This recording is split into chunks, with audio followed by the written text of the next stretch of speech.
తిరిగి BCN news కి స్వాగతం. కాకినాడ జిల్లా ప్రతిపాడులో వైద్య ఉద్యోగి ఇంట్లో జరిగిన చోరీ ఘటనలో కుటుంబ సభ్యుడే సూత్రధారి అని పోలీసులు తేల్చారు. సోదరుడి కుమారుడితో పాటు మరో నలుగురు కలిసి పక్కా ప్లాన్ ప్రకారం 16.5 కాసుల బంగారం, 2,50,000 రూపాయల నగదును దొంగిలించినట్టు పోలీసులు తెలిపారు.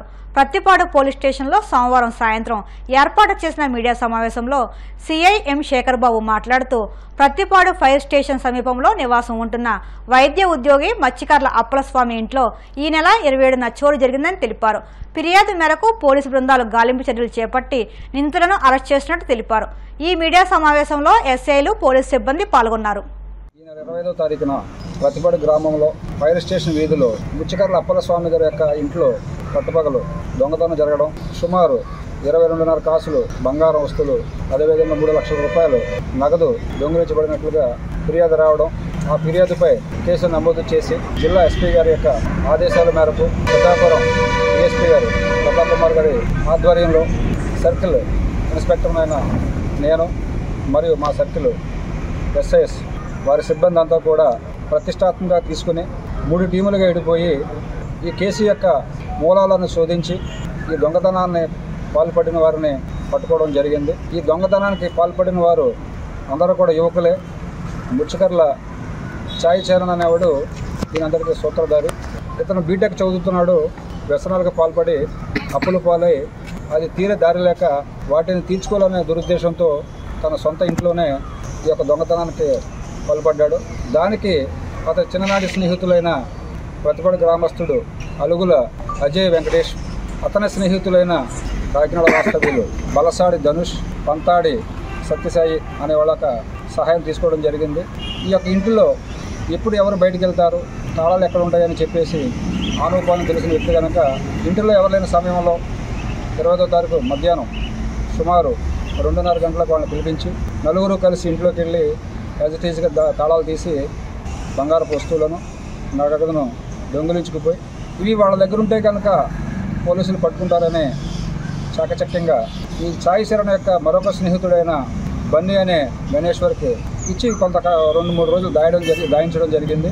టెక్నికల్గా అన్ని కోణాల్లో దర్యాప్తు చేసి ఈ కేసును శోధించి ఇందులో నేరాలకు పాల్పడిన వారిని అదుపులోకి తీసుకుని 2,50,000 రూపాయలు నగదు, 16 కాసుల బంగారాన్ని కూడా రికవరీ చేసి ఈరోజు ప్రెస్ మీట్ పెట్టడం జరిగింది. ఈ ప్రెస్ మీట్ ముఖంగా తల్లిదండ్రులందరికీ కూడా నా విజ్ఞప్తి ఏంటంటే, ముఖ్యంగా యువకులు, చదువుకునే పిల్లలు ఇంట్లో ఉన్నప్పుడు వారి విద్యా బుద్ధులతో పాటు వాళ్ళ అలవాట్లు, వాళ్ళ స్నేహితులు ఎలాంటి వాళ్ళు ఉన్నారు, వాళ్ళ యొక్క నడవడిక ఏమందుకు ఉంది అనే తప్పనిసరిగా పరిస్థితులు గమనించుకోవాల్సిందిగా కోరుచున్నాను. ఈ చెడు వ్యసనాలకు బానిసలై ధూమపానం, త్రాగుడు, గంజాయి మొదలగు ఇలాంటి అలవాట్లకు బానిసలై సొంత ఇంట్లోనే దొంగతనానికి పాల్పడే పరిస్థితులు వచ్చాయి. తల్లిదండ్రులైన వారు పిల్లల్ని అలారముద్దుగా పెంచడంతో పాటు వారు సరైన నడవడిక కలిగి ఉన్నారా లేదా అనేది గమనించవలసిందిగా తెలియజేస్తున్నాను. అనంతపురం రాయదుర్గం నియోజకవర్గం బొమ్మనహాల్ మండలం నేమకల్లు గ్రామంలో ఉద్యానవనంలో పామాయిల్ సాగుకు శ్రీకారం చుట్టారు. ఎమ్మెల్యే కలవ శ్రీనివాసులు ముఖ్య అతిథిగా పాల్గొని ఆయిల్ ఫామ్ మొక్కలు నాటారు. 5 ఏళ్ల తర్వాత ఏడాదికి ఎకరాకు 1,00,000కు తగ్గకుండా ఆదాయం సమకూరుతుందని తెలిపారు. 35 ఏళ్ల పాటు పంట సాగుతో లాభం గడించవచ్చని అన్నారు. జిల్లాలోనే మొదటిసారిగా నూతన పంట సాగుకు శ్రీకారం చుట్టడం శుభపరిణామం అని అన్నారు. రైతుకు ప్రతి ఏటా నికరంగా ఆదాయం వచ్చే ఒక కొత్త పంటను ఈరోజు అనంతపురం జిల్లాలో ప్రారంభం చేసుకున్నాం, శ్రీకారం చుట్టాం. ఆయిల్ ఫామ్ సాగు ద్వారా 5 సంవత్సరాల తర్వాత దాదాపు 30-35 సంవత్సరాల పాటు ప్రతి ఏటా ఎకరానికి 1,00,000 రూపాయలు తగ్గకుండా ఆదాయాన్ని ఇచ్చే పంటలకు అనంతపురం జిల్లాలో రాయదుర్గం నియోజకవర్గంలో బొమ్మనహాల్ మండలం నేమకల్లు వ్యవసాయ క్షేత్రంలో శ్రీకారం చుట్టడం, అది నా చేతుల మీదుగా ఆ మొక్కను నాటడం చాలా ఆనందంగా ఉంది. ఎందుకంటే మనం చూస్తూ ఉన్నాం రైతుల పరిస్థితి.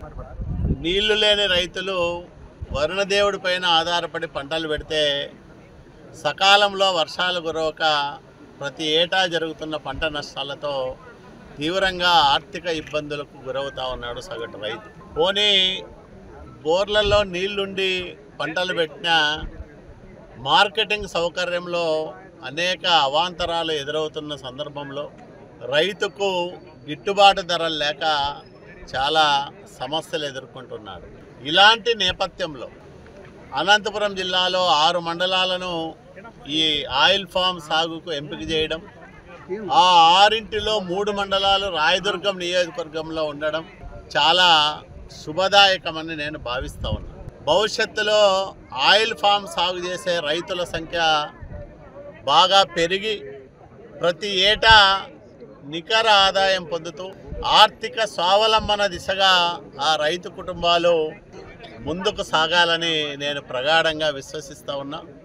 కృష్ణపట్నం కేంద్రంగా రిఫైనరీ నడుపుతున్న రియా సంస్థ ఇక్కడ ఆయిల్ ఫామ్ రైతులకు సాంకేతికమైన సలహాలు ఇవ్వడంతో పాటు తగిన ఆర్థిక సహకారం ఇవ్వడంతో పాటు మార్కెటింగ్ ఇబ్బందులు లేకుండా వాళ్ళే ఇక్కడ పంట ఉత్పత్తులను కొనే విధంగా ప్రభుత్వంతో ఒక ఒప్పందాన్ని చేసుకున్నారు.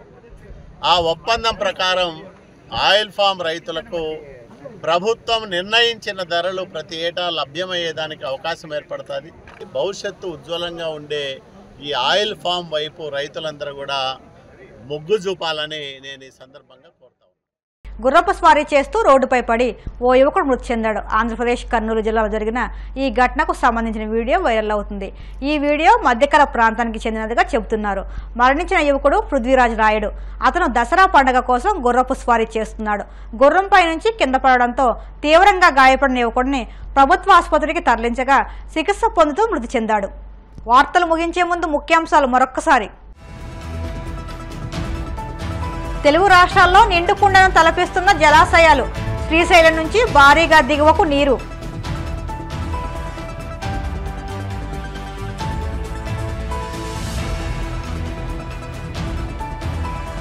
గుండుమలలో పింఛన్ల పంపిణీని ప్రారంభించనున్న సీఎం చంద్రబాబు. ఏర్పాట్లను పరిశీలించిన మంత్రి సవిత.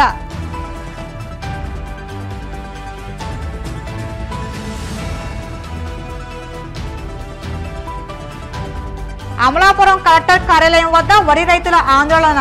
కోనవరం స్ట్రైట్ కట్ తవ్వించాలని రైతుల డిమాండ్.